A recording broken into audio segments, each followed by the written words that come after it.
आज हम बात करेंगे एक ऐसी खतरनाक और जानलेवा बीमारी के बारे में जो कि हमारी बॉडी में हमारी खुद की गलती की वजह से पनपती है। अब ऐसी कौन सी बीमारी है तो वो है एड्स।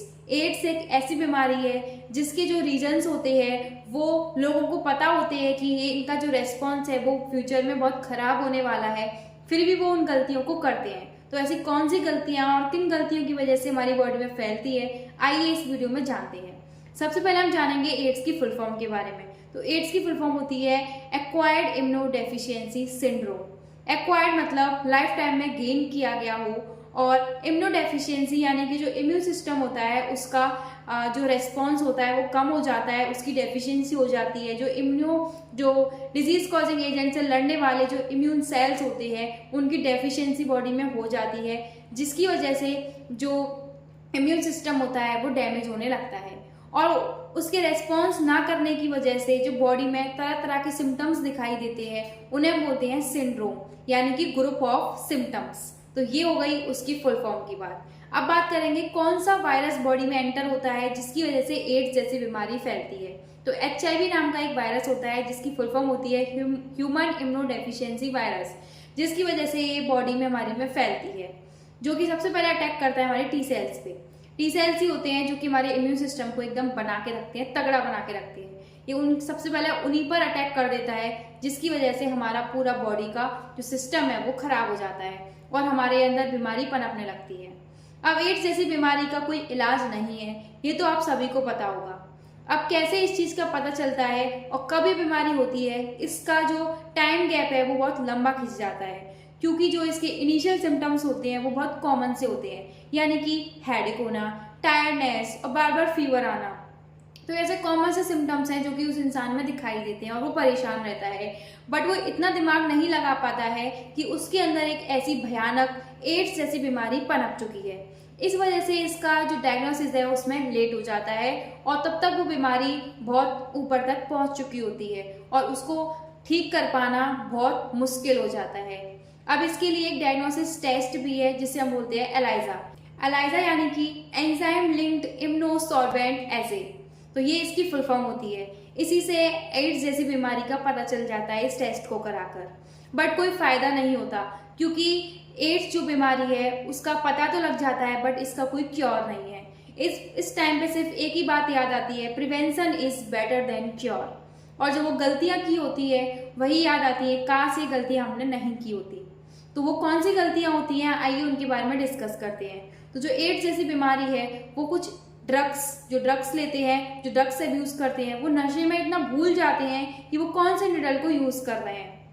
जो इंजेक्टेबल ड्रग्स ली जाती हैं, तो नशे में जो एक इंसान जिस निडल से इंजेक्शन ले रहा है, ड्रग्स ले रहा है, वो दूसरा वाला जो उसके साइड में इंसान है वो उसी निडल को यूज कर लेता है।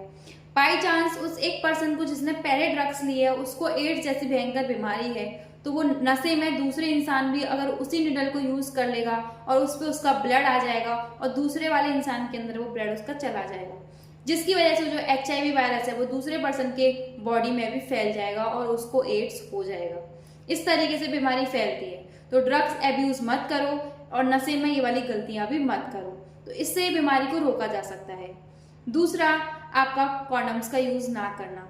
कुछ लोग होते हैं मल्टीपल सेक्सुअल पार्टनर्स के साथ सेक्स करते हैं, जिसकी वजह से उनको पता नहीं चल पाता किसको एड्स जैसी बीमारी है और वो उस दौरान एड्स जैसी बीमारी को अपने अंदर भी ले लेते हैं। अगर एक पार्टनर के साथ भी कर रहे हैं और उसको एड्स है, आपको नहीं पता उसको एड्स है और आप कॉन्डम का यूज नहीं कर रहे हो, तो भी आपको ये बीमारी हो सकती है। तो सबसे पहले बेटर है कि उसके बारे में सब कुछ जान लो, उसका डायग्नोसिस करा लो। अगर आपको कुछ शक है तो, ऐसा नहीं कि हर किसी का कराने डोल रहे हैं।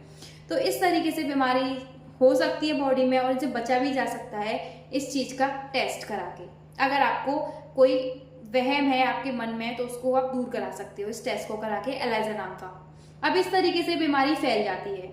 कुछ ऐसी गलतियां भी होती है जो कि हमारी खुद की नहीं होती बट बाई चांस वो हो जाती है। लाइक मदर को है तो उनके बेबी को भी हो सकता है, प्रेग्नेंट मदर को है एड्स जैसी बीमारी तो बेबी को भी हो सकती है। तो ये उस बेबी की गलती नहीं है, ये उसकी बिना गलती के हुआ गया है। या फिर कोई बीमार इंसान है, उस पर ब्लड उसका चढ़ना है उसके ऊपर, तो ब्लड ट्रांसफ्यूजन के टाइम पे भी अगर किसी HIV पर्सन, अगर किसी एड्स जैसी बीमारी के पर्सन का ब्लड गलती से उस पर्सन को चढ़ा दिया जाए तो उसके अंदर भी वो HIV वायरस आ जाएगा।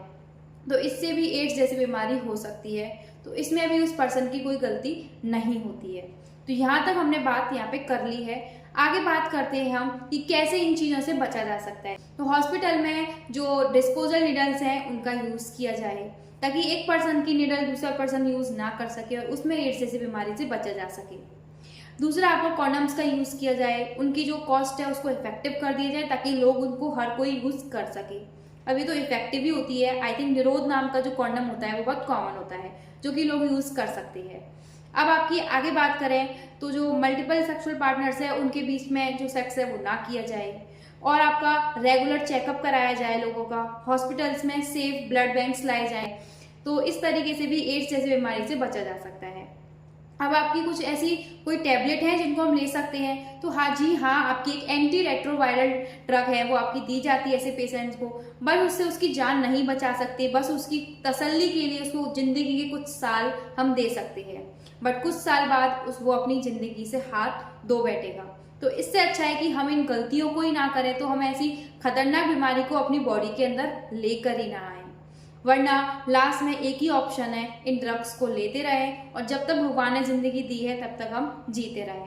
वरना इसका अभी तक कोई ट्रीटमेंट और एक प्रॉपर क्योर नहीं है। इस वजह से लास्ट में एक ही लाइन बचती है, prevention is better than cure. So be happy and be safe. Thank you.